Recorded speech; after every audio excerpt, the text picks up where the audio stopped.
She stood at the edge of the vast ceremonial hall, her hands folded tightly in front of her, claws pressing into her own palms. The lights above were too bright. The air smelled of metal, unfamiliar and sharp. This place was human-made, built for their kind, not hers. Every sound echoed, every movement felt exposed. She was afraid. Her name was Lerai of House Serin, born to a proud alien lineage that had ruled its world for thousands of cycles. She had been taught from a young age how to speak with grace, how to obey tradition, and how to hide fear behind calm eyes. But nothing in her life had prepared her for this. She was about to be married to a human, not by choice. The war between her people and humanity had ended only weeks ago. It had been short, violent, and shocking. Her people had believed humans were weak, divided, and easy to break. They were wrong. Humans adapted faster than expected, fought with terrifying unity, and refused to surrender even when the odds were against them.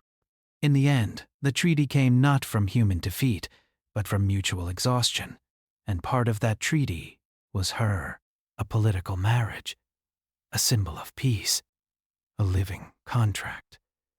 Leray had heard the stories about humans all her life, that they were aggressive, that they took what they wanted, that they saw alien mates as prizes, not partners. Some whispered darker things, that humans enjoyed fear, that they were emotionally cold, that once bonded, escape was impossible.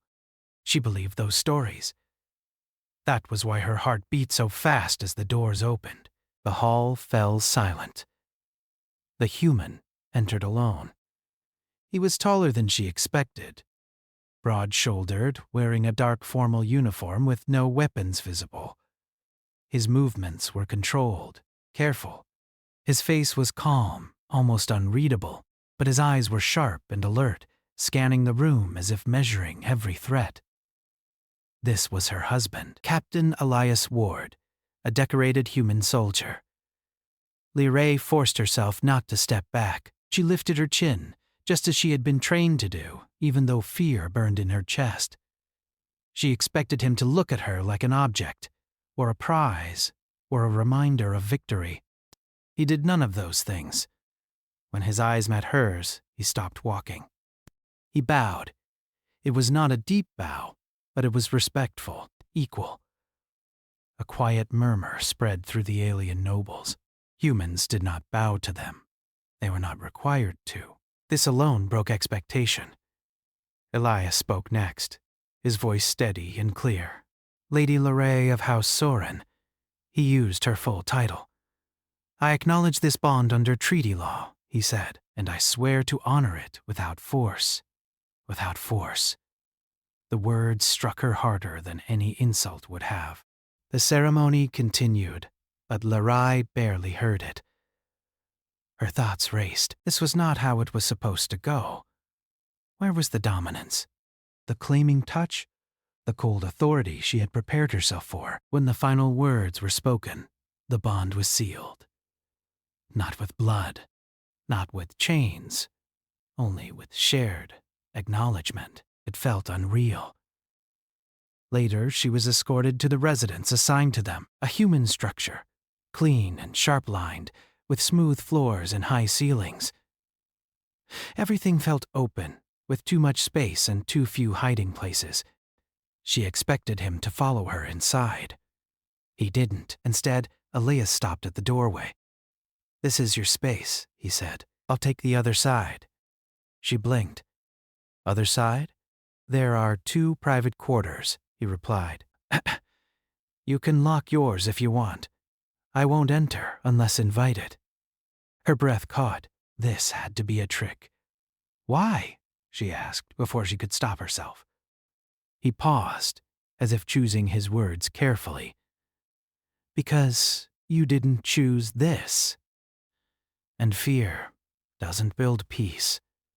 No one had ever said something like that to her before. Inside her room, Leray checked the locks 3 times. She placed a small blade under her sleeping platform, just in case. old habits from a lifetime of court politics and whispered betrayals. She did not sleep. She listened instead. From the other side of the residence, she heard quiet sounds. Not footsteps stalking, not doors opening, just ordinary things. The sound of water running, soft movement, silence. Hours passed. Nothing happened. The next day was worse. Fear grows when expectations are not met. At the shared dining space, she sat stiffly at one end of the table. Elias entered, nodded to her, and then, without comment, prepared his own meal. Simple food, efficient movements. He did not order servants to feed him. He did not speak unless spoken to. When she finally ate, expecting his eyes on her, she noticed he was reading a data screen instead. "You may leave the table when you wish," he said calmly, without looking up. "There are no rules here." No rules. That made her more uneasy than strict ones. Days passed like this. He respected distance. He asked before entering shared spaces. When officials visited, he stood beside her, not in front, and introduced her as his partner, not his asset. Alien nobles whispered behind her back. He hasn't claimed her yet. Is he waiting to break her later? Humans enjoy delayed fear. Lyrae heard every word. She watched Elias more closely after that. She looked for cracks in the mask, signs of hidden cruelty.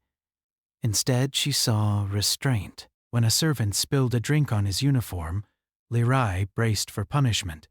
Humans were known to be strict with mistakes. Elias only sighed, took the cloth himself and helped clean it up. "Accidents happen," he said.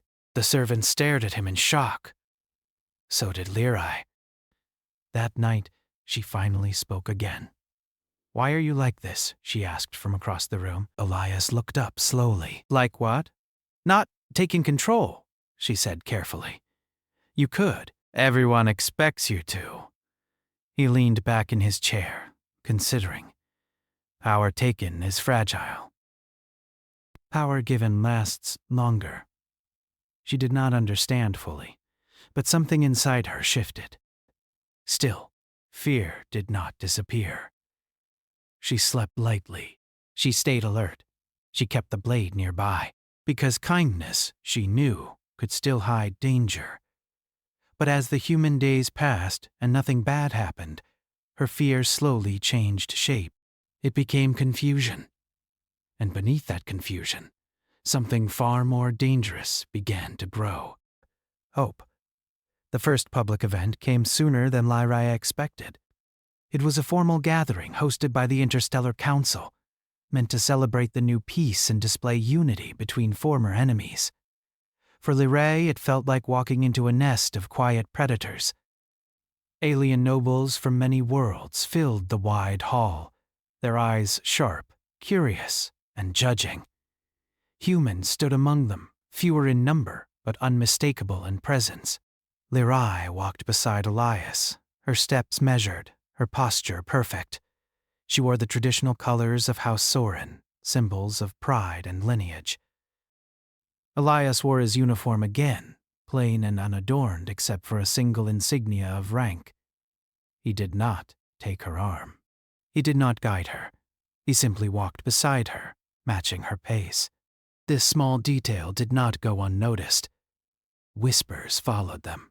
She walks freely. He does not lead her. Is she truly bonded? Lyrae felt the weight of those whispers press into her chest. In her culture, a bonded mate always walked half a step behind. It showed respect, obedience, and unity. Walking side by side was unheard of. She waited for Elias to correct it. He didn't. At the entrance of the hall, an alien official stopped them.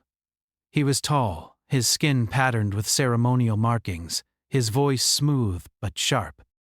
"Captain Ward," the official said, barely acknowledging Lyrae, "your presence honors this gathering." Elias stopped walking. "This is Lady Lyrae of House Soren," he said calmly. If you speak to me, you speak to her. The official froze for half a second. Then he forced a polite smile and bowed slightly toward Lyrae. Her heart skipped. No one had ever corrected an official on her behalf before, especially not a human. Inside the hall, the tension only grew. Alien nobles approached Lyrae carefully, their questions polite but edged with hidden meaning. "Does your human treat you well?" one asked. "Has he adjusted to your customs yet?" another said, eyes flicking toward Elias. Before Lyrae could answer, Elias spoke. "We adjust to each other," he said. "That's how peace works." Some nobles frowned. Others laughed quietly, as if amused by the idea. Lyrae watched every reaction. She noticed how some aliens dismissed him as soft, weak, too gentle to be dangerous. They were wrong. She saw it in the way he stood, relaxed but ready, calm but aware, like a storm held perfectly still. Later, during the meal, an alien lord known for his hatred of humans approached their table. His name was Verex, a powerful figure whose world had lost greatly in the war. "So," Verex said, his voice loud enough to draw attention, "this is the human who claimed one of our finest nobles." The word "claimed" made Lyrae's stomach tighten. Elias did not rise to the insult. He placed his utensils down carefully. "I did not claim her," he said. "She is not an object." Verex laughed. "All bonds are ownership, human. You simply pretend otherwise." Elias met his gaze. His voice did not rise. It did not shake. "Ownership requires force," he said. "If I used force, I would have failed the treaty and my own people." Silence fell across the table. Verex leaned closer, eyes sharp. "And if she chose to leave?" Elias did not look at Lyrae. "Then she would leave." The words landed like a shockwave.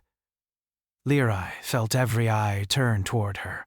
In that moment, she realized something terrifying.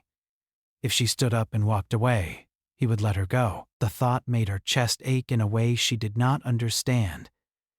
The gathering ended without further incident, but the damage was done. The rumors changed tone. Not fear anymore. Curiosity. Back at the residence, Lyra retreated to her private space, her thoughts racing. Elias did not follow. He never followed unless invited. Later that night, she found him in the shared area, reviewing reports on a data screen. "Why did you say that?" she asked quietly. He looked up. "Say what? That I could leave?" "Because it's true." "You would not stop me?" "No." Her claws flexed unconsciously. "Even if it embarrassed you, even if it weakened your position?" He considered this. A bond built on fear would be weaker. She studied his face, searching for deception. She found none. "You are strange," she said. He smiled faintly. "So I'd been told." Days turned into weeks. Lyrae began to notice patterns. Elias woke early. He trained every day, even when no one watched. He maintained his weapons carefully, though he rarely carried them at home. He spoke respectfully to everyone, regardless of rank. And he listened. When Lyrae spoke about her world, her traditions, her fears, he listened without interruption. He asked questions, not to challenge, but to understand. No one had ever listened to her like that. One afternoon, a delegation from her homeworld arrived. They inspected the residence, questioned the servants, and watched Elias closely. Her uncle, a high-ranking noble, pulled her aside. "You are too free," he whispered. "This is dangerous. Humans are patient predators." Lyrae glanced across the room at Elias, who was calmly explaining human security protocols to an alien official. "He has done nothing wrong," she said. "That is what worries us," her uncle replied. That evening, tension finally broke. A servant entered the room in a panic. dropping a tray of drinks. Liquid splashed across Elias's uniform, staining it dark. The room froze. In Lirai's culture, this would have ended badly. The servant dropped to their knees, trembling. "I am sorry," they said. "I will accept punishment." Lirai's heart pounded. She looked at Elias, waiting for anger. He stood up slowly. Then he knelt down. Everyone stared. "It's just fabric," he said gently, taking the cloth from the servant's shaking hands. "Help me clean it, and we're done." The servant stared at him, eyes wide. "No punishment?" they whispered. Elias shook his head. "You're fine." The servant left in shock. Lirai could not speak. Later that night, she could no longer stay silent. "Where did you learn this?" she asked. "Learn what? Mercy?" He shrugged. "We learn the hard way what happens without it." She thought of the war, of burned skies and broken fleets. "You could be cruel," she said softly. "You choose not to be." "Yes." "Why?" "Because power without restraint destroys everything," he said, including the one holding it. Something inside her shifted again. That night, she slept without checking the locks. The blade remained under the platform untouched. For the first time since the marriage, she dreamed not of escape, but of standing beside someone who would not let the galaxy decide her worth. And that frightened her more than fear ever had. The warning came without ceremony. Lirai was in the shared observation room when the lights dimmed slightly and a low, alert tone filled the residence. It was not loud or panicked, but it carried a sense of urgency that made her spine straighten. She looked toward the doorway at the same moment Elias entered, his expression focused. "We have a situation," he said calmly. Her heart began to race. "What kind of situation?" "An unauthorized fleet just exited jump space near the station," he replied. "They're broadcasting a message. It's addressed to you." That made the fear return, sharp and sudden. "To me?" "Yes." He gestured toward the main screen. "You don't have to watch it." She hesitated only a moment before nodding. "I will." The screen came alive, showing the symbol of an extremist alien faction known across several systems. They claimed to defend true alien purity and had opposed the peace treaty from the beginning. Their leader appeared next, his voice loud and confident. "Lady Lirai of House Soren," he announced. "You are being held against your will by a human war criminal. We are here to free you." Lirai's breath caught. The message continued, accusing humans of manipulation, cruelty, and secret control. They claimed Elias had already broken the bond laws and that her silence was proof of her suffering. She looked at Elias. He did not look at the screen. He was watching her. When the message ended, the room fell quiet again. "They think I am a prisoner," she said softly. "Yes," Elias replied. "And they believe force is justified." "What will you do?" she asked. "Defend the station," he said. "But before that, I need to ask you something." She braced herself. "If you want to leave," he said carefully, "I can arrange safe passage right now. No one will stop you." Her eyes widened. "Even now?" "Especially now," he said. "This will get dangerous." She searched his face. There was no pressure there. No expectation. Only honesty. Outside the station, alarms began to sound more urgently. Security personnel moved through corridors. Their voices controlled but fast. The threat was real. Lirai's thoughts raced. This was the moment everyone had predicted. The moment the human would assert control, use her as leverage, or hide behind her title.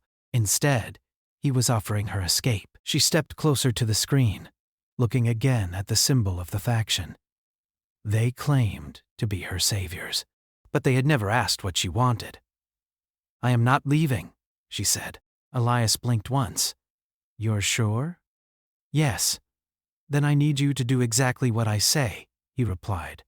Not because I command you, but because I want you safe. I understand. The attack began minutes later. The station shook as the first wave of hostile ships opened fire. Defense systems activated, energy shields flaring to life. The air vibrated with distant impacts. Lyrae followed Elias through reinforced corridors, her heart pounding but her steps steady. He moved with practiced ease, issuing quiet orders through his communicator. Sector 3 sealed. Evacuate non-combatants. No lethal response unless necessary. The words surprised her. Even now, restraint. They reached a protected command room. Elias turned to her. Stay here, he said. This room can withstand direct hits. I'll be back. Her chest tightened. You're going to fight. Yes. You could send others. I will, he said. But I'm responsible for this situation. For me? For the peace, he corrected gently. You're part of it. She reached out before she could stop herself and touched his sleeve. Don't die, she said quietly. He looked down at her hand, then back to her face. I don't plan to. He left. Time stretched painfully. Lyrae watched feeds from the station's sensors. Human defense ships moved with terrifying coordination. They didn't charge blindly. They predicted, adapted, countered. Every movement had purpose. The attacking faction was strong but chaotic. Still, the station took damage. One section lost pressure. Another went dark. Then the message came. They've breached an outer deck, an officer reported. They're attempting to reach the residence sector. Lyrae's stomach dropped. She realized then what the attackers truly wanted. Not victory. Her. The door to the command room slid open. 2 armed figures entered, not human. Their armor bore the same extremist markings. Lyrae froze. Lady Lyrae, one of them said, we've come to take you home. She took a step back. I am home, she said. They laughed. The human has twisted your mind. Come peacefully. I will not, she replied, her voice shaking but firm. They raised their weapons. The door behind them exploded inward. Elias entered like controlled violence given form. He moved fast. Not wild. Not angry. Precise. He disarmed one attacker in seconds, using momentum and leverage rather than brute force. The second lunged toward Lyrae. Elias stepped between them without hesitation. A shot, fired. He took the hit to the shoulder, grunting, but staying upright. In the next moment, the attacker was on the ground, restrained and unconscious. The room went silent, except for Liai's breath. Elias turned to her, blood darkening his uniform. Are you hurt? He asked. She rushed to him. You're bleeding. It missed anything important, he said. I'll live. Her hands trembled as she pressed a cloth to the wound. She had seen warriors before, but never one who placed himself so fully in front of someone else. You could have let them take me, she whispered. No, he said immediately. You said I was free to leave? Yes. But you wouldn't let them force me. No. Why? His voice was quiet. Choice only matters if it's protected. Something inside her broke open then. Not fear. Understanding. The attackers were secured. The battle outside began to turn. Human forces pushed back the remaining ships, disabling them rather than destroying them where possible. Hours later, the station was safe. Elias was treated by medics, his injury wrapped and stabilized. Lyrae stayed by his side the entire time, ignoring the looks from officials and soldiers alike.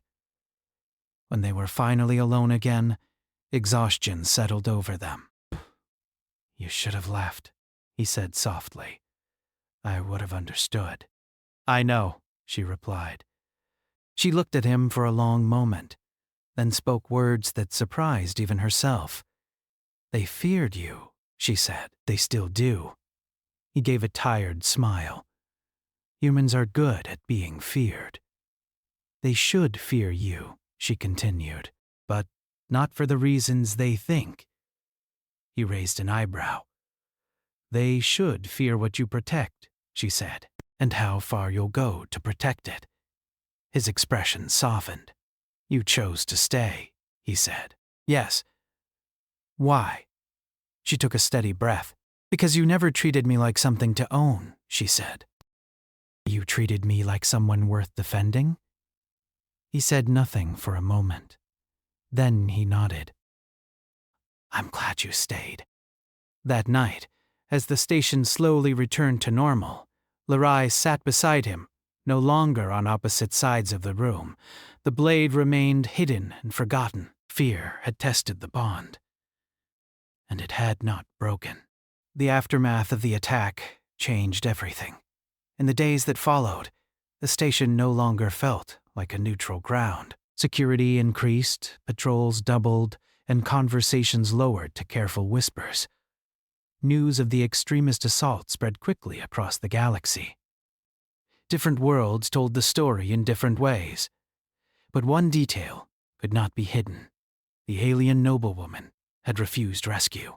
She had stayed with the human. Liray felt the weight of that decision everywhere she went. Alien officials watched her closely, some with concern, some with suspicion, some with quiet anger. To many of them, her choice was not just personal.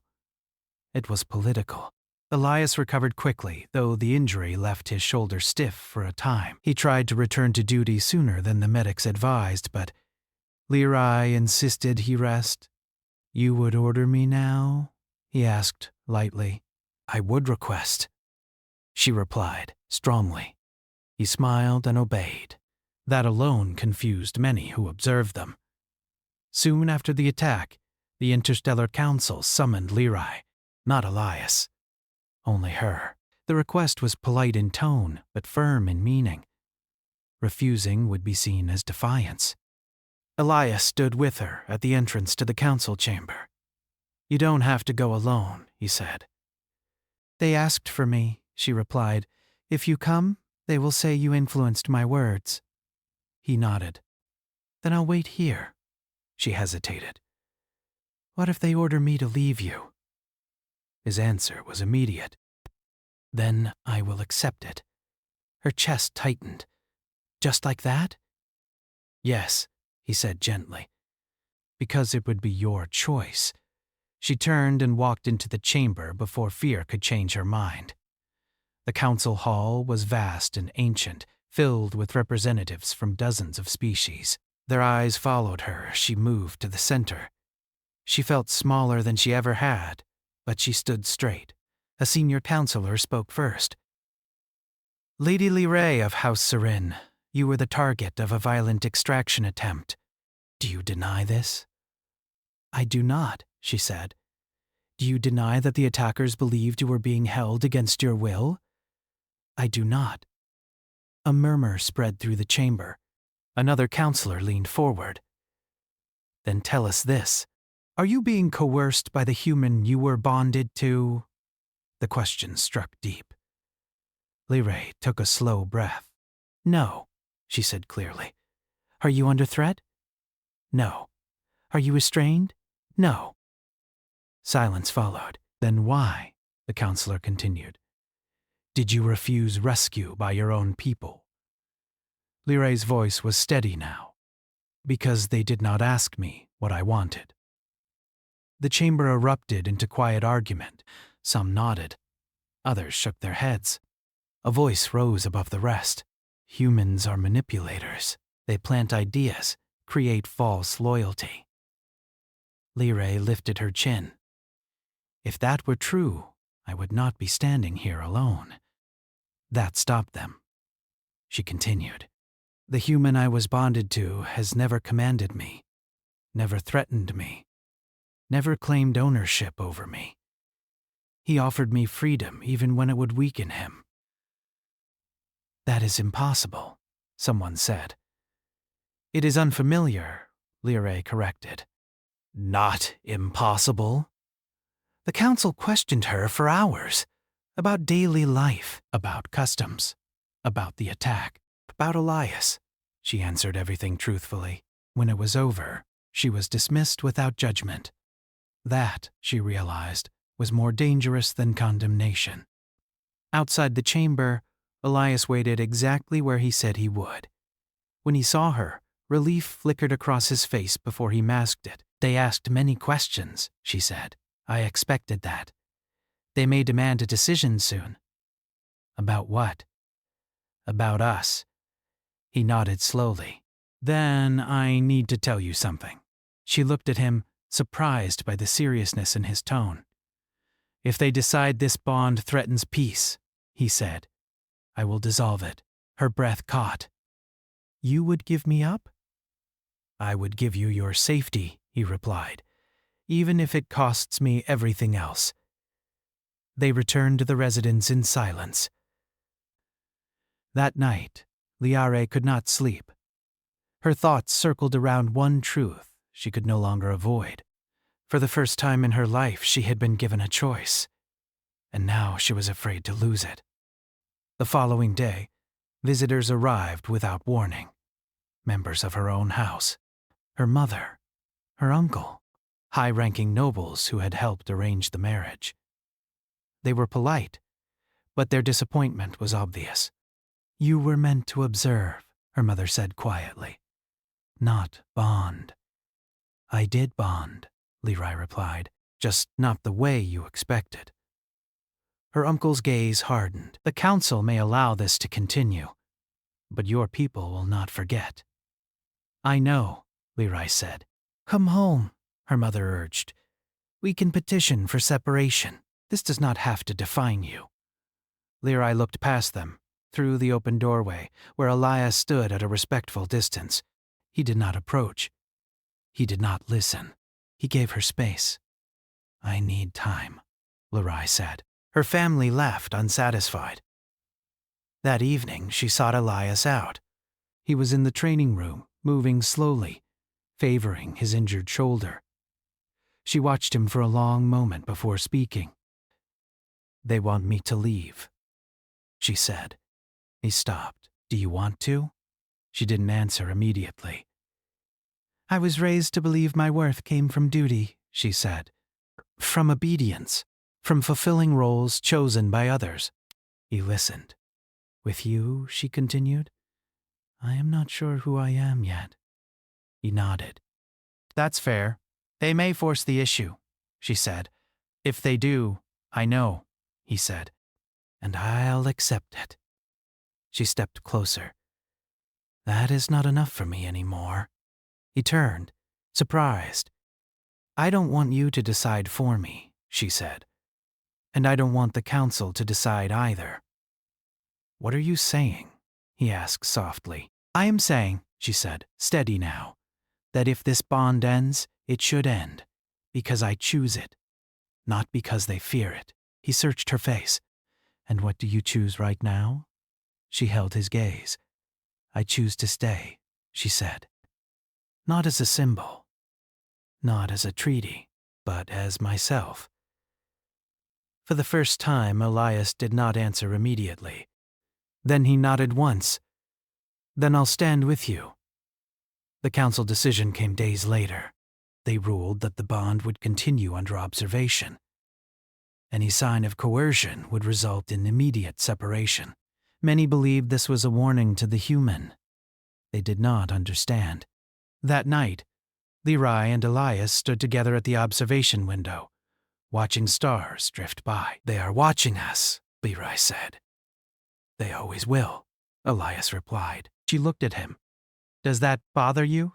No, he said, because they're watching something they don't understand yet. What is that? A bond, chosen freely, he said. That scares empires more than weapons. Leray felt something settle inside her. She had once feared the human she was forced to wed. Now, she feared a galaxy that might try to take him away. And she knew one thing with certainty. If that moment came, she would not be silent again. The galaxy was quieter now, but the silence felt tense, as if holding its breath. News of the bond between Levi and Elias had spread across star systems, twisting through corridors of power and echoing in every council chamber. Some hailed it as a symbol of peace. Others whispered it was dangerous, unnatural, a defiance of tradition. Liray moved through the residence, her steps measured, but her mind was restless. The peace after the attack had not brought comfort. The alien world she came from was still wary, still expecting her to act according to duty and lineage, yet something inside her had shifted irrevocably. She had learned the meaning of choice, of respect, and of loyalty. Things that had been denied her for centuries. Elias watched her from across the room. He had finished his early morning training, still favoring the shoulder that had been injured during the extremist attack. Despite the bandage and the stiffness, he carried himself with quiet strength, the kind that did not scream power, but demanded recognition. "You're thinking about the council again," he said softly, not as a question, but as an observation. She paused, meeting his gaze. "They do not understand. They think this bond is weakness because you never claimed me like others would." "I never needed to," he replied calmly. "Power and fear are tools, yes, but trust and choice are weapons far stronger. I don't need to take you. You stand with me willingly." For the first time, Liray felt the weight of her fear completely dissolve, not because the world had changed, but because she had. She had been given freedom, offered safety, and shown respect. And she had chosen to stay, not out of obligation, not out of pressure, but because she wanted to. The council had sent representatives to the station, quietly observing from a distance. They monitored daily life, watched interactions, and expected an eventual falter. They did not come to question, at least not openly. Yet every action they recorded was meant to evaluate whether humans could truly bond with aliens on equal terms, without coercion or force. One evening, as Liray walked to the observation deck, she found Elias already there, looking out at the distant stars. The station's artificial night sky projected thousands of constellations, unfamiliar patterns from other systems. "Do you ever think about the war?" she asked, stepping beside him.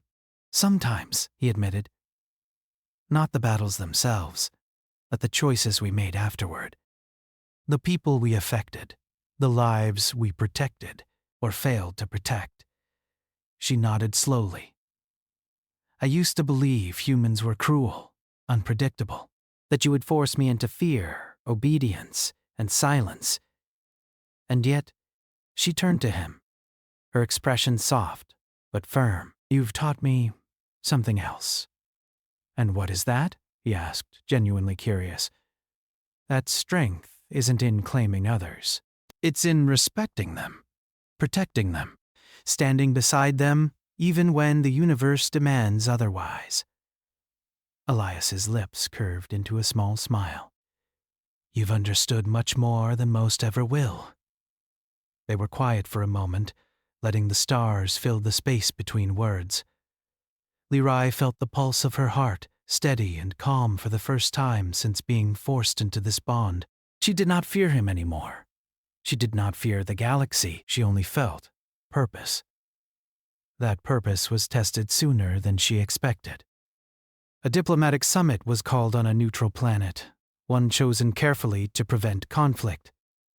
Liray and Elias were to attend, representing both humans and her own house. Rumors had reached her that some leaders intended to challenge the bond directly, hoping to discredit humans or provoke her into submission. When they arrived, the tension was palpable. Every eye followed them, measuring, judging. Aliens whispered, humans watched, and all waited to see if she would falter. Liray held her head high, Elias at her side, and walked forward as equals. The delegates stared, some openly scowling, others in disbelief. A counselor from her homeworld stepped forward, his eyes sharp. "Lady Liray," he said, voice cold, "you stand here with a human, a species our people fought and suffered against. Are you aware of what this means? I am aware, she said firmly. It means that I have chosen someone who respects me, someone who values life and loyalty above fear and control. I have chosen my bond freely. Murmurs spread through the assembly. Some were approving, but most were stunned. It was not the words that shocked them, but the confidence in her voice. Confidence they had never seen in a noble of her house. And you, Captain Ward, the counselor continued, turning to Ialus, do you fully accept the responsibilities of this bond? Elias did not hesitate. I do. I have always accepted them, not as an owner, but as a partner. She has freedom of choice. I protect that. That is my responsibility. The room went silent. It was clear to everyone that this bond was not formed out of fear or compulsion. It was mutual. It was deliberate, and that realization unsettled more than a few delegates. After the meeting, Lyrae and Elias walked through the gardens of the diplomatic center. The alien flora was strange to her. Towering plants with colors she had never seen, flowers that glowed faintly in the twilight. But for the first time, she noticed nothing strange about the people around her. Their stares and whispers could not touch her. You changed everything today, Elias said quietly, not boastfully, but as a statement.